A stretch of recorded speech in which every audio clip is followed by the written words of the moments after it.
السلام علیکم ورحمۃ اللہ وبرکاتہ۔ الحمد للہ رب العالمین والصلاة والسلام على سید الانبیاء والمرسلین نبینا محمد وعلى آلہ وصحبہ اجمعین اما بعد۔ یقول اللہ سبحانہ وتعالی لقد كان لکم فی رسول اللہ اسوۃ حسنہ۔ اللہ سبحانہ وتعالی کا ارشاد ہے کہ جناب محمد الرسول اللہ صلی اللہ علیہ وسلم کی زندگی میں اور آپ کی زندگی سے ملنے والے تمام اسباق میں تم سب کے لیے نمونہ ہے۔ محترم حاضرین و حاضرات، اس سے ماقبل جو دروس عقیدے کے، فقہ کے اور سیرت کے ہوئے ہیں، ایک لمبا سلسلہ چل رہا ہے اور اسی سلسلے کو برابر آگے بڑھایا جا رہا ہے۔ بات اگر خصوصی طور پر سیرت کے دروس کی جائے، اب تک جتنے کلاسز ہوئے وہ ساری نبی صلی اللہ علیہ وسلم کی اس زندگی پر مبنی تھے جس کو مکی زندگی کہا جاتا ہے۔ آخری جو درس ہوا تھا اس کے اندر نبی کریم صلی اللہ علیہ وسلم کا ہجرت کا واقعہ بیان کیا گیا۔ آج کے درس میں جناب محمد الرسول اللہ صلی اللہ علیہ وسلم کی مدنی زندگی کی شروعات کا ذکر کیا جائے گا۔ جیسے کہ صاحب رحیق المختوم صفی الرحمن مبارک پوری رحمہ اللہ نے مدنی عہد کو 3 مرحلوں میں تقسیم کیا ہے۔ پہلا مرحلہ جن میں فتنے اور اضطرابات برپا ہو گئے، اندر سے رکاوٹیں کھڑی کی گئی، باہر سے دشمنوں نے مدینہ کو صفحہ ہستی سے مٹانے کے لیے بہت سارے حملے کیے۔ یہ مرحلہ صلح حدیبیہ ذی قاعدہ 6 ہجری پر ختم ہو جاتا ہے۔ دوسرا مرحلہ جس میں بت پرست قیادت کے ساتھ صلح ہوئی، یہ فتح مکہ رمضان 8 ہجری پر ختم ہوتا ہے۔ یہی مرحلہ شاہان عالم کو دعوت دین پیش کرنے کا بھی مرحلہ ہے۔ نمبر 3، تیسرا مرحلہ جس میں خلقت اللہ کے دین میں فوج در فوج داخل ہوئے، یعنی اللہ تبارک و تعالیٰ کے دین میں لوگ فوج در فوج داخل ہوئے۔ یہی مرحلہ مدینے میں قوموں اور قبیلوں کے وفود کی آمد کا بھی مرحلہ ہے۔ یہی مرحلہ نبی صلی اللہ علیہ وسلم کی زندگی مبارکہ کے آخری ربیع الاول 11 ہجری تک محیط ہے۔ چلیے انشاءاللہ تعالیٰ کوشش کریں گے کہ ان تینوں مرحلوں پر گفتگو کریں۔ پہلا مرحلہ، جب آپ مدینہ پہ پہنچے تو کیسے فتنوں کا سامنا آپ کو کرنا پڑا، کیسی رکاوٹیں باہر سے، اندر سے، اپنوں سے، غیروں سے آپ کو ملی، کس طرح دشمنان نے جم کر مدینہ پر حملہ کیا اور یہ معاملہ نبی کریم صلی اللہ علیہ وسلم کو قتل کرنے تک جا پہنچا۔ محترم حاضرین، بات اگر پہلے مرحلے کی جائے، ہجرت کے بعد نبی صلی اللہ علیہ وسلم کے مدینہ میں کیا حالات تھے، اس کا مختصر اشارہ کیا جائے گا۔ ہجرت کا مطلب صرف یہ نہیں تھا کہ فتنے اور تمسخر کا نشانہ بننے سے وہ نجات حاصل کریں، یعنی مکہ میں جس حالات میں تھے ان حالات سے بھاگ کر وہ مدینہ آئے، اس کا نام ہجرت نہیں تھا، بلکہ اس میں یہ بھی مفہوم شامل تھا کہ اس پرامن علاقے کے اندر ایک نئے معاشرے کی تشکیل میں تعاون کیا جائے۔ اسی لیے ہر صاحب استطاعت مسلمان پر فرض قرار دیا گیا کہ اسے وطن جدید کی تعمیر میں حصہ لیں اور اس کی پختگی، حفاظت اور رفع شان میں کوشش پیش کریں۔ یہ بات تو قطعی طور پر معلوم ہے کہ رسول اللہ صلی اللہ علیہ وسلم ہی اس معاشرے کی تشکیل کے امام، قائد اور رہنما تھے، اور کسی نزاع کے بغیر سارے معاملات کی باغ و دوڑ آپ صلی اللہ علیہ وسلم کے ہاتھ میں تھی۔ مدینہ میں رسول اللہ صلی اللہ علیہ وسلم کو 3 طرح کی قوموں سے سابقہ درپیش تھا، جن میں سے ہر ایک کے حالات دوسرے سے بالکل جدا تھے، اور ہر ایک قوم کے تعلق سے کچھ خصوصی مسائل جو دوسرے قوموں کے مسائل سے مختلف تھے۔ یہ 3 قوم کون تھی؟ سب سے پہلے آپ صلی اللہ علیہ وسلم کے پاک باز صحابہ اکرام رضی اللہ عنہم اجمعین کو منتخب اور امتیازی جماعت، پہلے یہ تھے۔ دوسرا، مدینے کے قدیم اور اصلی قبائل سے تعلق رکھنے والے مشرکین جو اب تک ایمان نہیں لائے تھے، وہ تھے محترم حاضرین۔ اور تیسرا، یہود تھے۔ صحابہ اکرام رضی اللہ عنہم اجمعین کے تعلق سے آپ صلی اللہ علیہ وسلم کو جن مسائل کا سامنا تھا، ان کی توضیح یہ ہے کہ ان کے لیے مدینہ کے حالات مکہ کے حالات سے قطعی طور پر مختلف تھے۔ مکہ میں اگرچہ ان کا کلمہ ایک تھا، ان کا مقاصد بھی ایک تھے، مگر وہ خود مختلف گھرانوں میں بکھرے ہوئے تھے اور مجبور اور مقہور اور ذلیل و کمزور تھے۔ ان کے ہاتھوں میں کسی طرح کو کوئی اختیار نہیں تھا، سارے اختیارات دشمنان دین کے ہاتھوں میں تھے، اور دنیا کا کوئی بھی انسان معاشرے میں جن اجزاء اور لوازمات سے قائم ہوتا ہے، مکہ کے مسلمانوں کے پاس وہ اجزاء سرے سے تھے ہی نہیں تھے، ان کی بنیاد پر کسی نئے اسلامی معاشرے کی تشکیل کیسے کر سکے؟ اس لیے مکی صورتوں میں صرف اسلامی مبادیات کی تفصیل بیان کی گئی، اور ایسے احکام نازل کیے گئے جن پر ہر آدمی تنہا عمل کر سکتا ہے۔ اس کے علاوہ نیکی، بھلائی، مکارم اخلاق کی ترغیب دی گئی، اور ذلیل اور رسوا اور گنہ کے کاموں سے ان کو بچنے کا حکم دیا۔ اس کے برخلاف مدینہ میں مسلمانوں کے زمام کار پہلے ہی دن خود ان کے اپنے ہاتھ تھے، ان پر کسی دوسرے کا تسلط نہیں تھا۔ ان کے لیے اب وقت آ گیا تھا کہ مسلمان تہذیب و عمرانیت، معاشیت، اقتصادیت، سیاست، حکومت، صلح اور جنگ کے مسائل کا سامنا کریں، اور ان کے لیے حلال و حرام، عبادات، اخلاق وغیرہ کے مسائل زندگی میں ان کو دے دیے جائیں۔ وقت آ گیا تھا کہ مسلمان ایک نیا معاشرہ یعنی اسلامی معاشرہ تشکیل دیں، جو زندگی کے تمام مرحلوں میں جاہلی معاشرے سے مختلف اور عالم انسانی کے اندر موجود کسی بھی دوسرے معاشرے سے ممتاز ہو، اور اسی دعوت اسلام کا نمائندہ ہو، جس کی راہ میں مسلمانوں نے 13 سال تک طرح طرح کی مصیبتیں اور مشقتیں برداشت کی۔ ظاہر ہے کہ اس طرح کے کسی معاشرے کی تشکیل ایک دن میں، ایک مہینے میں یا ایک سال میں نہیں ہو سکتی، بلکہ اس کے لیے ایک طویل مدت درکار ہوتی ہے، تاکہ اس میں آہستہ آہستہ اور درجہ بدرجہ احکام صادر کیے جائیں، اور قانون سازی کا کام مشق و تربیت اور عملی نفاذ کے ساتھ مکمل کیا جائے۔ اب جہاں تک احکام و قوانین صادر و فراہم کرنے کا معاملہ ہے تو اللہ تعالیٰ خود اس کا کفیل تھا، اور جہاں تک ان احکام کے نفاذ اور مسلمانوں کی تربیت اور رہنمائی کا معاملہ ہے تو اس پر رسول اللہ صلی اللہ علیہ وسلم مامور تھے۔ چنانچہ اللہ تعالیٰ نے ارشاد فرمایا، هو الذی بعث فی الامیین رسولا منہم یتلو علیہم آیاته ویزکیہم ویعلمہم الکتاب والحکمہ وان کانوا من قبل لفی ضلال مبین۔ وہی ہے جس نے امیین میں سے ایک رسول بھیجا جو انہی میں سے ہے، اور انہی پر وہ قرآن کی آیتوں کی تلاوت کرتا ہے، ان کے نفس کا تزکیہ کرتا ہے، انہیں کتاب، قرآن و حدیث اور حکمت سکھاتا ہے، جبکہ وہ اس سے پہلے کھلی گمراہیوں میں تھے۔ ادھر صحابہ اکرام رضی اللہ عنہم کا حال یہ تھا کہ وہ آپ صلی اللہ علیہ وسلم کی طرف ہماتم متوجہ رہتے، اور جو حکم صادر ہوتا اسے اپنے آپ کو آراستہ کر کے خوشی محسوس کرتے، جیسے اللہ نے فرمایا وَإِذَا تُلِيَتْ عَلَيْهِمْ آيَاتُهُ زَادَتْهُمْ ایمانا۔ اے نبی، جب آپ ان پر قرآن کی آیتوں کی تلاوت کرتے ہیں، یہ وہ صحابہ کی وہ ہستیاں ہیں جن کا ایمان بڑھ جاتا ہے۔ چونکہ ان کے سارے مسائل کی تفصیل ہمارے اس موضوع میں داخل نہیں ہے، اس لیے بہت ضرورت کی بنیاد پر کچھ باتوں کو ذکر کیا جائے گا۔ بہرحال یہی سب سے عظیم مسئلہ تھا جو رسول اللہ صلی اللہ علیہ وسلم کو مسلمانوں کے تعلق سے درپیش تھا، اور بڑے پیمانے پر یہی دعوت اسلامیہ، رسالت محمدیہ کا مقصود بھی تھا، لیکن یہ کوئی ہنگامی مسئلہ نہ تھا بلکہ مستقل اور دائمی تھا۔ البتہ اس کے علاوہ کچھ دوسرے مسائل بھی تھے جو فوری توجہ کے طلبگار تھے، جن میں سے بعض یہ ہیں۔ مسلمانوں کی جماعت میں دو طرح کے لوگ تھے، ایک وہ جو خود اپنی زمین، اپنے مکان اور اپنے اموال کے اندر موجود رہے تھے، اور اس بارے میں ان سے زیادہ فکر نہ تھی جتنی کسی آدمی کے اپنے اہل و عیال میں امن و سکون کے ساتھ تو گفتگو چل رہی تھی کہ مسلمانوں کا معاملہ ایسا تھا، ایک تو مالدار طبقہ تھا جو اپنے گھروں میں تھا، بیوی بچوں کے ساتھ اب مال تھا، دوسرا طبقہ ایسا جن کے پاس نہ رہنے کا سامان ہے، نہ کھانے کا کوئی ہے، نہ سر چھپانے چھت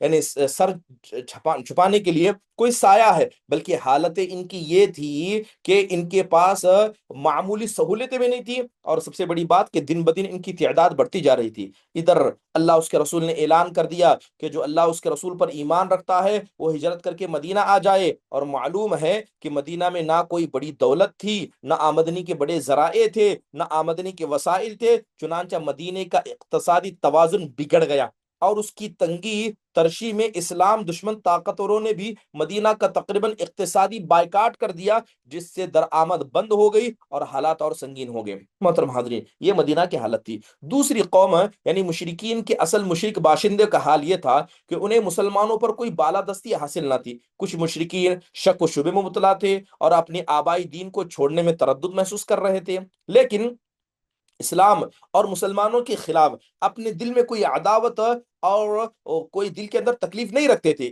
اس طرح کے لوگ تھوڑی ہی عرصے بعد مسلمان ہو گئے اور خالص و پکے مسلمان ہو گئے۔ اس کے برخلاف کچھ مشرکین ایسے تھے جو اپنے سینے میں رسول اللہ صلی اللہ علیہ وسلم اور مسلمانوں کے خلاف سخت کینہ و عداوت چھپائے ہوئے تھے، لیکن انہیں مد مقابل آنے کی جرأت نہ تھی، بلکہ حالات کے پیش نظر آپ صلی اللہ علیہ وسلم سے محبت و خلوص کے اظہار پر مجبور ہو جاتے۔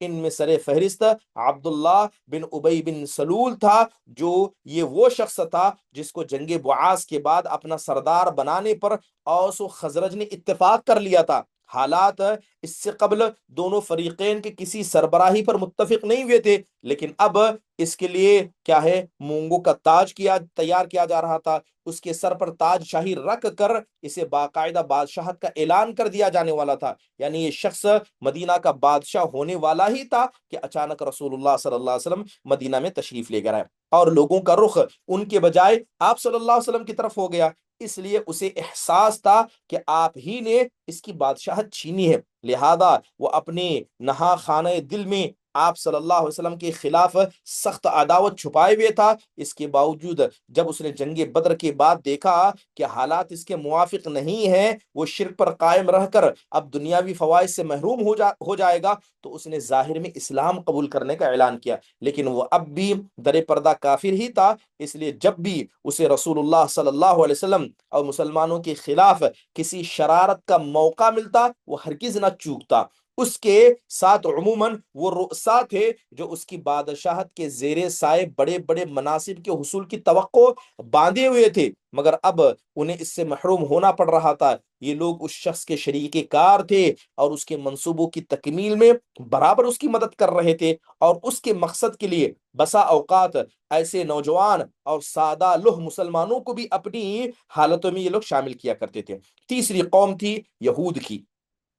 یہ لوگ آشوری اور رومی ظلم و جبر سے بھاگ کر حجاز میں پناہ گزیر ہوئے تھے۔ یہ در حقیقت عبرانی تھے، لیکن حجاز میں پناہ گزیر ہونے کے بعد ان کی وضاقت، زبان اور تہذیب وغیرہ بالکل عربی رنگ میں رنگ گئی، یہاں تک کہ ان کے قبیلے، ان کے افراد کے نام بھی عربی میں ہو گئے، اور ان کے اور عربوں کے آپس میں شادی بیاہ کے رشتے بھی قائم ہو گئے۔ لیکن ان میں سب کے باوجود ان کی نسلی عصبیت یہ برابر برقرار رہتی، اور وہ عربوں میں مدغم نہ ہوئے، بالکل نہ ملے، بلکہ اسرائیلی یہودی قومیت پر فخر کرتے تھے اور عربوں کو انتہائی حقیر سمجھتے تھے، حتیٰ کہ انہیں امی کہتے تھے، جس کا مطلب ان کے نزدیک یہ تھا کہ یہ بددو ہیں، یہ وحشی ہیں، یہ ذلیل ہیں، پسماندہ ہیں، اچھوت ہیں، بلکہ ان کا عقیدہ یہ تھا کہ عربوں کا مال ان کے لیے مباح ہے، جیسے چاہیں ویسے کھائیں، جیسے اللہ نے قرآن میں کہا قالوا لیس علینا فی الامیین سبیل، انہوں نے کہا کہ ہم پر امیوں کے معاملے میں کوئی راہ نہیں ہے، یعنی امیوں کا مال کھانے میں ہماری کوئی پکڑ نہیں ہے۔ ان یہودیوں میں اپنے دین کی اشاعت کے لیے کوئی سرگرمی نہیں پائی جاتی تھی، لے دے کر ان کے پاس دین کی کچھ جمع پونجی رہ گئی تھی۔ فال گیری، جادو اور جھاڑ پھونک وغیرہ، انہی چیزوں کی بدولت وہ اپنے آپ کو صاحب علم و فضیلت اور روحانی قائد و پیشوا سمجھتے تھے۔ یہودیوں کی دولت کمانے کے فنون میں بڑی مہارت حاصل تھی، غلے ہیں، کھجور ہے، شراب ہے اور کپڑے وغیرہ کی تجارت انہی کے ہاتھوں میں تھی۔ یہ لوگ غلے، کپڑے اور شراب باہر سے منگایا کرتے، یہاں سے بیچا کرتے، اور کھجور باہر سے منگاتے۔ اس کے علاوہ ان کے مختلف کام تھے جن میں وہ سرگرم رہا کرتے۔ وہ اپنے اموال تجارت میں عربوں سے 2 گنا یا 3 گنا منافع لیتے تھے۔ اسی پر بس نہ کرتے بلکہ وہ سود خور بھی تھی، اس لیے وہ عرب شیوخ اور سرداروں کو سودی قرض طور پر بڑی بڑی رقمیں دیتے تھے، جنہیں یہ سردار حصول شہرت کے لیے اپنی مدح سرائی کروانے والے شعراء وغیرہ پر بالکل فضول اور بے دریغ خرچ کر دیا کرتے تھے۔ ادھر یہودی ان رقموں کے عوض ان سرداروں سے ان کی زمینیں، ان کی کھیتیاں، ان کے باغات وغیرہ کیا ہے رکھوا لیتے تھے، اور چند سال گزارتے گزارتے ان کی مالک بن جاتے تھے۔ یہ لوگ دسیسہ کاریوں میں، سازشوں میں، جنگ و فساد کی آگ بھڑکانے میں بھی بڑے ماہر تھے۔ ایسی باریکی سے ہمسایہ قبائل میں دشمنی کے بیج بوتے کہ ایک دوسرے کے خلاف بھڑکاتے اور ان کے قبائل کو احساس تک نہ ہوتا۔ اس کے بعد ان قبائل میں پہمی جنگ برپا رہتی، اور خدا نخواستہ جنگ کی یہ آگ ان کے سر پر پڑتی دکھائی دیتی تو خود خفیہ انگلیوں پر حرکت میں آ جاتے اور جنگ پر بھڑک اڑتی۔ کمال یہ تھا کہ یہ لوگ قبائل کو لڑا بھیڑا کر چپ چاپ کنارے بیٹھ جایا کرتے تھے اور عربوں کی تباہی کا تماشا دیکھتے، البتہ بھاری بھرکم سودی قرض دیتے رہتے تاکہ سرمایہ کی کمی کے سبب لڑائی بند نہ ہونی پائے، اور اس طرح وہ دوہرا منافع کماتے۔ ایک طرف اپنی یہودی جمعیت کو محفوظ رکھتے، دوسری طرف سودی کا بازار ٹھنڈا نہ پڑنے دیتے، بلکہ سود در سود کے ذریعے بڑی بڑی دولت کمایا کرتے۔ یثرب میں ان یہودیوں کے تین مشہور قبیلے تھے۔ ایک تھا بنو قینوقا، یہ خزرج کے حلیف تھے اور ان کی آبادی مدینہ کے اندر ہی تھی۔ دوسرا بنو نذیر، تیسرا ہے بنو قریظہ، یہ دونوں قبیلے اوس کے حلیف تھے اور ان دونوں کی آبادی مدینہ کے اطراف میں یعنی آزو بازو میں تھی۔ ایک مدت سے یہی قبائل اوس خزرت کے درمیان جنگ کے شعلے برابر بھڑکا رہے تھے، اور جنگ بعاث میں اپنے اپنے حلیفوں کے ساتھ خود بھی اس میں شریک ہوئے تھے۔ فطری بات ہے کہ ان یہودیوں سے ان کے سوا کوئی اور توقع نہیں کی جا سکتی تھی کہ یہ اسلام کی بغض و عداوت کی نظر سے دیکھیں، کیونکہ پیغمبر صلی اللہ علیہ وسلم ان کی نسل سے نہ تھے۔ ان کی نسل عصبیت کو ان کی نفسانیات اور ذہنیات کا جزء لا ينفک بنی ہوئی تھی۔ سکون ملتا پھر اسلام کی دعوت ایک صالح دعوت تھی جو ٹوٹے ہوئے دلوں کو جوڑ دیتی ہے، بغض و عداوت کی آگ کو بجھا دیتی ہے، تمام معاملات میں امانت داری برتتے، پاکیزہ اور حلال مال کھانے کی پابندی کرتے۔ اس کا مطلب یہ تھا کہ اب مدینہ یعنی یثرب کے قبائل آپس میں جڑ جائیں گے، اور ایسی صورت میں لازماً وہ یہود کے پنجوں سے آزاد ہو جائیں گے، لہذا ان کا تاجرانہ سرگرمیاں ماند پڑ جائیں گی اور وہ اس سودی دولت سے محروم ہو جائیں گے جس پر ان کی مالداری ٹکی ہوئی تھی۔ بلکہ یہ اندیشہ بھی تھا کہیں یہ قبائل بیدار ہو کر اپنے حساب میں وہ سودی اموال بھی داخل نہ کریں جنہیں یہودیوں نے ان کے بلا عوض حاصل کیا تھا، وہ اس طرح ان کی زمینوں اور باغات کو واپس لے جائیں جنہیں سود کی زمین میں یہودیوں نے ہتھیا لیا تھا۔ محترم حاضرین، جب سے یہود کو معلوم ہوا تھا کہ اسلامی دعوت یثرب میں اپنی جگہ بنانا چاہتی ہے، تب ہی سے انہوں نے ساری باتوں کو اپنے حساب میں داخل کر لیا۔ اس لیے یثرب میں رسول اللہ صلی اللہ علیہ وسلم کی آمد کے وقت ہی سے یہودیوں کو اسلام اور مسلمانوں سے سخت دشمنی ہو گئی تھی۔ اگرچہ وہ اس کے مظاہرے کی جسارت خاصی مدت کے بعد کر سکے، اس کیفیت کا بہت صاف صاف پتہ سیرت ابن اسحاق کے اندر ایک واقعے سے پتہ چلتا ہے۔ ان کا ارشاد ہے کہ مجھے ام المؤمنین حضرت صفیہ بنت حیی بن اخطب رضی اللہ عنہا سے یہ روایت ملی کہ انہوں نے فرمایا کہ میں اپنے والد اور چچا ابو یاسر کی نگاہ میں اپنے والد کی سب سے چہیتی اولاد تھی۔ میرے چچا اور والد جب ان میں سے کسی کی اولاد کے ساتھ ملتی تو وہ اس کے بجائے مجھے اٹھا لیا کرتے۔ جب رسول اللہ صلی اللہ علیہ وسلم تشریف لائے اور قبائل میں بنی عمرو بن عوف کے یہاں نزول فرمایا تو میرے والد حوی بن اخطب اور میرے چچا ابو یاسر آپ صلی اللہ علیہ وسلم کی خدمت میں صبح حاضر ہوئے اور غروب آفتاب کے وقت واپس آئے، بالکل تھکے ماندے، گرتے پڑتے، لڑکھلاتے ہوئے حالت میں پہنچے۔ میں نے حسب معمول چہک کر ان کی طرف دوڑ لگائی، لیکن انہیں اس قدر غم تھا بخدا دونوں میں سے کسی نے میری طرف توجہ نہیں دی، اور میں نے اپنے چچا کو سنا کہ میرے والد حوی بن اخطب سے کہہ رہے تھے کیا یہ وہی ہے؟ انہوں نے کہا کہ ہاں خدا کی قسم یہ وہی ہے۔ چچا نے کہا آپ انہیں ٹھیک ٹھیک پہچان رہے ہیں؟ والد نے کہا کہ ہاں۔ چچا نے کہا تو اب آپ کے دل میں ان کے متعلق کیا ارادے ہیں؟ والد نے کہا عداوت، خدا کی قسم جب تک میں زندہ رہوں گا۔ اس کی شہادت صحیح بخاری کی ایک روایت سے بھی ملتی ہے، جس میں حضرت عبداللہ بن سلام رضی اللہ عنہ کے مسلمان ہونے کے بعد کا واقعہ بیان کیا گیا۔ موصوف ایک نہایت بلند پایا یہودی عالم تھے۔ آپ کو جب بنو نجار میں رسول اللہ صلی اللہ علیہ وسلم کی تشریف آوری کی خبر ملی تو وہ آپ صلی اللہ علیہ وسلم کی خدمت میں حاضر ہوئے اور چند سوالات پیش کیے جنہیں صرف ایک نبی جانتا تھا، اور جب نبی صلی اللہ علیہ وسلم کی طرف سے ان کے جوابات سنے تو وہیں اسی وقت مسلمان ہو گئے۔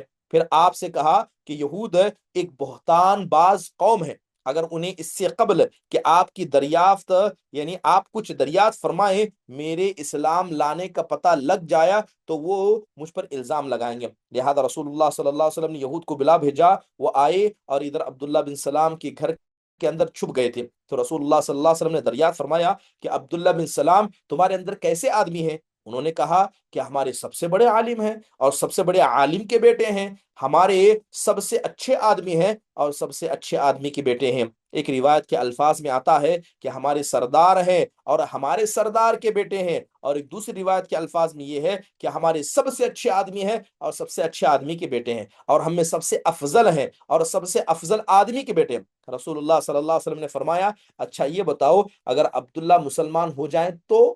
یہودی نے 2 یا 3 بار کہا اللہ تعالیٰ ان کو اس سے محفوظ رکھے۔ اس کے بعد حضرت عبداللہ بن سلام گھر سے باہر آتے ہیں اور فرماتے ہیں اشہد اللہ الہ الا اللہ واشہد ان محمدن رسول اللہ۔ اتنا سننا تھا، یہودی بول پڑے شرنا وابن شرنا، یہ تو سب سے برا آدمی ہے اور سب سے برے آدمی کا بیٹا ہے، اور اسی وقت ان کی برائیاں شروع کر دی۔ ایک روایت میں ہے کہ اس پر عبداللہ بن سلام رضی اللہ عنہ نے فرمایا کہ اے جماعت یہود اللہ سے ڈرو، اللہ کی قسم جس کے سوا کوئی معبود نہیں، تم لوگ جانتے ہو کہ آپ صلی اللہ علیہ وسلم اللہ کے رسول ہیں، آپ کے حق میں یعنی آپ حق لے کر تشریف لائے ہیں، لیکن یہودیوں نے کہا کہ تم جھوٹے ہو۔ یہ پہلا تجربہ تھا جو رسول اللہ صلی اللہ علیہ وسلم کو یہودی کے متعلق حاصل ہوا، اور مدینہ میں داخلے کے پہلے ہی دن سے یہ معاملات نبی علیہ الصلوۃ والسلام کے ساتھ چلتے رہے۔ محترم حاضرین، اس طرح کے معاملات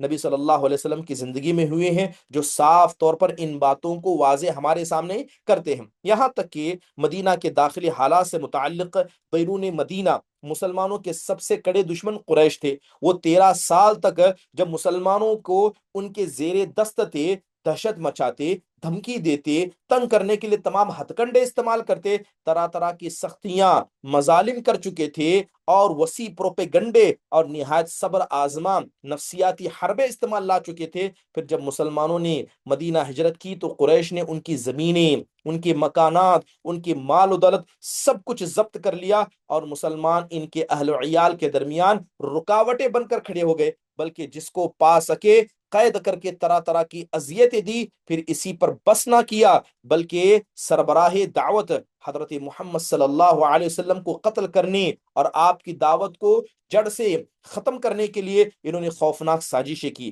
اور اسے روح میں لانے کے لیے بہت سارے کام انہوں نے کیے۔ یقین جانیے مدینہ کے اندر انہوں نے ایسے ایسے کام کروانے کی کوشش کی، مسلمانوں کو قتل کیا جائے، مسلمانوں کو ختم کیا جائے۔ کیا حالتیں انہوں نے پیدا کی آگے چل کر آبے کے درس میں بتایا جائے گا کہ ان لوگوں نے جنگ بدر، جنگ احد جیسی لڑائیوں کو کیسے انجام دیا، اور یقیناً بڑی خطرناک تھی۔ انشاءاللہ تعالی آئندہ درس میں نبی صلی اللہ علیہ وسلم نے کس طرح نئے معاشرے کی تشکیل دی اس کے حوالے سے کچھ بنیادی باتوں کی طرف اشارہ کیا جائے گا۔ اللہ تعالیٰ سے دعا ہے اللہ تبارک و تعالیٰ ہم سب کو جناب محمد الرسول اللہ صلی اللہ علیہ وسلم کی صبر آزما زندگی سے، اور اسی طرح آپ علیہ الصلوۃ والسلام کی سیرت مبارکہ سے ہم سب کو پہلو سیکھنے اور اسی طرح اس پر عمل کرنے کے اللہ ہم سب کو توفیق نصیب فرمائے، آمین۔ اگر کسی کا کوئی سوال سبق کے حوالے سے ہو تو مختصر انداز سے پوچھ لیں۔ یس کے انجم۔ السلام علیکم ورحمۃ اللہ وبرکاتہ۔ وعلیکم السلام ورحمۃ اللہ وبرکاتہ۔ مدینے کا پرانا نام یثرب ہے، تو میں نے سنا کہ یثرب نام لینے پر 3 بار مدینہ مدینہ کہنا ہے، کیا ایسا سچ ہے شیخ؟ نہیں نہیں، غلط ہے، ایسے سب کچھ چیزیں نہیں، یہ سب خرافات ہیں۔ جی جزاک اللہ خیر۔ یا اللہ سمیا شیخ۔ السلام علیکم ورحمۃ اللہ وبرکاتہ۔ وعلیکم السلام ورحمۃ اللہ وبرکاتہ۔ استاد یہ کنار صرف ویکنی میں رہتی، مطلب